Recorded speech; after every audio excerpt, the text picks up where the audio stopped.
अस्सलाम वालेकुम स्टूडेंट्स। आज के इस लेक्चर में जो हम टॉपिक डिस्कस करने जा रहे हैं उस टॉपिक का नाम है न्यूमोथोरेक्स। आज के लेक्चर में हम पढ़ेंगे न्यूमोथोरेक्स होता क्या है, हम इसके टाइप्स पढ़ेंगे, types on the basis of anatomy and pathology, और हम इसके बाद इसके क्लिनिकल फीचर्स को डिस्कस करेंगे। कि न्यूमोथोरेक्स में क्लिनिकली पेशेंट किस तरह प्रेजेंट करते हैं।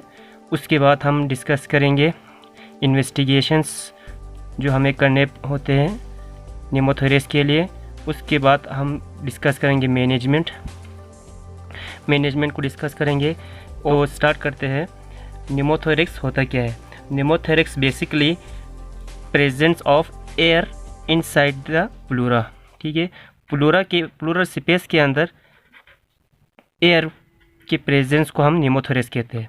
ठीक है, तो हमें डिफरेंस हमें पता होना चाहिए न्यूमोथोरेक्स और सबक्यूटेनियस एम्फाइसीमा में। सबक्यूटेनियस एम्फाइसीमा में एयर प्रेजेंट होते हैं सबक्यूटेनियस टिश्यू में। ठीक है, लेकिन प्लूरल जब एयर प्रेजेंट हो, ठीक है, प्लूरल स्पेस में तब उसे हम कहेंगे न्यूमोथोरेक्स। ठीक है, अब न्यूमोथोरेक्स की बेसिकली 3 मेन टाइप्स है on the basis of disease. ठीक है, अगर कोई डिजीज़ के बेस पर हम न्यूमोथोरेक्स को डिवाइड करें तो 3 टाइप्स में हम डिवाइड करते हैं। क्या है? पहला टाइप है प्राइमरी स्पॉन्टेनियस न्यूमोथोरेक्स। ठीक है, दूसरा है सेकेंडरी स्पॉन्टेनियस न्यूमोथोरेक्स, और तीसरा है ट्रॉमेटिक न्यूमोथोरेक्स। तीसरा टाइप है traumatic pneumothorax. Primary spontaneous pneumothorax क्या है? इसमें क्या होते हैं, there is no underline lung disease. ठीक है, लंग बिल्कुल नॉर्मल होता है, लेकिन मसला क्या होता है, कुछ पेशेंट्स ऐसे होते हैं जिनमें स्मॉल ब्लब्स बने होते हैं। ठीक है, स्मॉल ब्लब्स या बुल्ला बने होते हैं उनके लंग्स के ऊपर। ठीक है, स्मॉल बुल्ला इस तरह मिसाल के ऊपर बना हुआ है। ये ब्लब किसी वक्त भी रप्चर हो सकता है। ठीक है, रप्चर होगा तो फिर एयर जो एल्वेओलर स्पेस में है वो कहाँ जाएगा? प्लूरल स्पेस में जाएगा। ठीक है, तो इस तरीके से ये क्या होगा, प्राइमरी स्पॉन्टेनियस न्यूमोथोरेक्स। ऐसे जो प्राइमरी स्पॉन्टेनियस न्यूमोथोरेक्स के पेशेंट मोस्टली जो लोग थिन होते हैं, ठीक है, टाल पेशेंट्स होते हैं। ठीक है, और स्मोकर्स होते हैं ऐसे पेशेंट्स मोस्टली। ठीक है, इनमें स्मॉल ब्लब्स होते हैं मोस्टली, और वो रप्चर करके प्राइमरी स्पॉन्टेनियस न्यूमोथोरेक्स कर सकते हैं। ठीक है, अब हम डिस्कस करते हैं सेकेंडरी न्यूमोथोरेक्स में अंडरलाइन लंग डिजीज़ होता है। ठीक है, लंग की कोई पैथोलॉजी की वजह से, लंग की कोई डिजीज़ की वजह से अगर न्यूमोथोरेक्स हो जाए, ठीक है, तो वो क्या होगा हमारे पास सेकेंडरी न्यूमोथोरेक्स। मिसाल के तौर पर COPD के सेकेंडरी, या TB के एब्सेस, टीबी की सेकेंडरी एब्सेस, इसी तरह इन्फाक्ट हो जाए। ठीक है, लंग की किसी एरिया के इन्फेक्शन हो जाए, सिस्टिक कोई डिजीज़ हो जाए, या कैंसर हो जाए। ठीक है, लंग कैंसर में भी वो रप्चर करके न्यूमोथोरेक्स कर सकते हैं, तो ये सेकेंडरी न्यूमोथोरेक्स है। ट्रॉमेटिक न्यूमोथोरेक्स क्या है? ट्रॉमेटिक न्यूमोथोरेक्स वो होता है अगर कोई सर्जरी वगैरह हो रही है, ठीक है, और लंग या डायफ्राम या किस चेस्ट में कहीं पर कोई ऑपरेशन वगैरह हो रहे हैं, ठीक है, उस वजह से एट्रोजेनिक जो इंजरीज से जो होते हैं वो क्या है, हमारे पास ट्रॉमेटिक न्यूमोथोरेक्स है। तो ये अब हम इसके टाइप डिस्कस करते हैं on the basis of anatomy. ठीक है, पहला टाइप क्या है? ओपन न्यूमोथोरेक्स, दूसरा है क्लोज न्यूमोथोरेक्स, और थर्ड टाइप है टेंशन न्यूमोथोरेक्स। अब ओपन न्यूमोथोरेक्स ऐसा न्यूमोथोरेक्स टाइप है जिसमें एयर इंटर होता है, ठीक है, प्लूरल स्पेस में, और लीव करता है। ठीक है, और उसके बाद लंग डिफ्लेटेड हो जाता है। ठीक है, लंग डिफ्लेटेड मिसाल को तो पर ये इस एरिया से लंग एयर इंटर हो गया और इसी एरिया से बाहर चला गया। ठीक है, और लंग डिफ्लेट हो गया।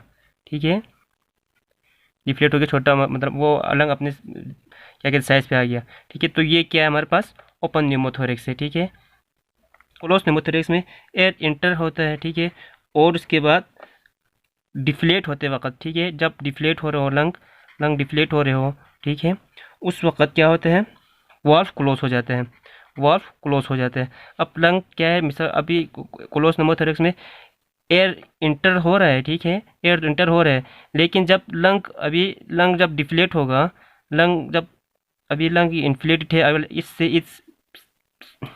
इस जगह से इस जगह तक आए, मतलब डिफ्लेट हो जाए लंग, अभी एयर इंटर तो हो रहा है, ठीक है, जब लंग डिफ्लेट कर जाए, ठीक है, इस एरिया पर डिफ्लेट कर जाए, तो उस वक्त डिफ्लेट होते वक्त ये वाल्व जो है वो क्लोज हो जाता है, और जो इस एरिया में जो एयर है, ठीक है, वो एब्जॉर्ब हो जाता है, ठीक है। तो ये क्या हमारे पास क्लोज न्यूमोथोरैक्स है, ठीक है। अब तीसरा टाइप क्या है, टेंशन न्यूमोथोरैक्स। टेंशन न्यूमोथोरैक्स में क्या होता है, एयर इंटर तो होता है, ठीक है, एयर इंटर होता है, ठीक है, लेकिन वो क्या होता है, डज नॉट लीव, ठीक है, एयर इंटर हो रहा होता है लेकिन बाहर नहीं निकलता, ठीक है। तो इस वजह से ना, जब एयर इंटर हो रहे हैं, ठीक है, और कंटिन्यूसली इंटर हो रहे हैं और बाहर नहीं निकल रहे हैं, ठीक है, वन वे वाल्व की तरह, ठीक है, एक साइड पे ही जा रहे हैं एयर कंटिन्यूसली, तो इसमें वजह से क्या होगा, हमारे पास मीडियास्टाइनम शिफ्ट हो जाएगा।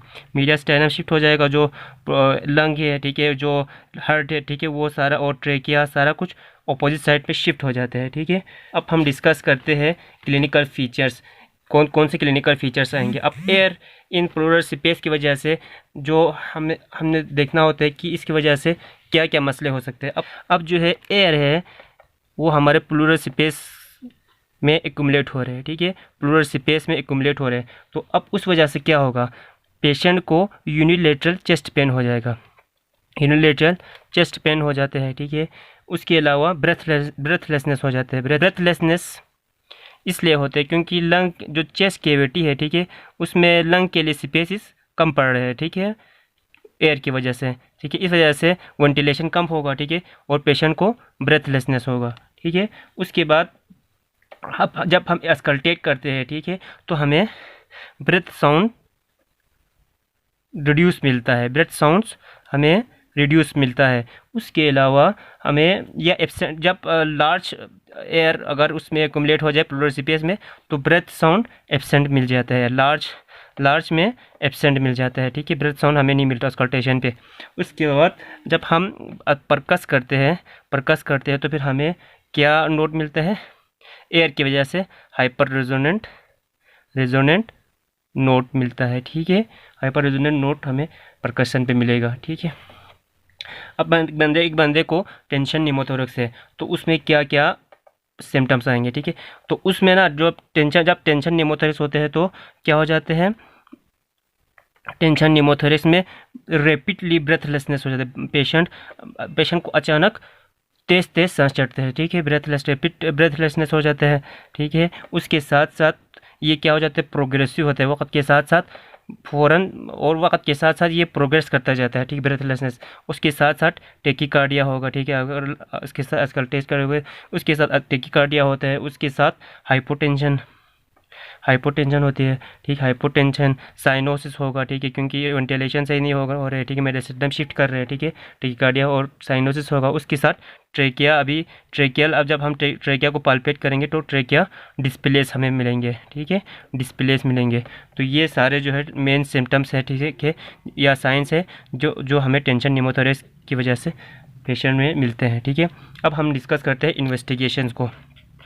अब इन्वेस्टिगेशन में मेनली हमने एक ही मेन इन्वेस्टिगेशन करना होता है, वो है हमारे पास चेस्ट एक्सरे, ठीक है। चेस्ट एक्सरे में हमें क्या मिलेगा, sharply defined edge of deflated lung, ठीक है, जो स्पेस है, ठीक है, जो प्लूरल स्पेस है, प्लूरल स्पेस में ब्लैकनिंग हमें ज़्यादा नज़र आएगा, ठीक है, ब्लैकनिंग ज़्यादा नज़र आएगा, ठीक है।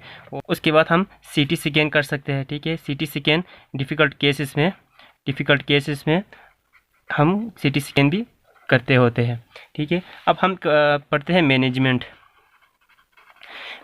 में। अभी जो टेंशन न्यूमोथोरैक्स है, हमारे पास इमरजेंसी में मैनेजमेंट करना होता है। उसमें क्या होता है, मिसाल को यंग पेशेंट है, ठीक है, और उसमें लार्ज स्पॉन्टेनियस न्यूमोथोरैक्स है, तो हमने क्या करना होता है, percutaneous needle aspiration, needle white ball needle से हम एस्पायर करते हैं, ठीक है, एयर को, ठीक है, ये इमरजेंसी सिचुएशन में करते होते हैं।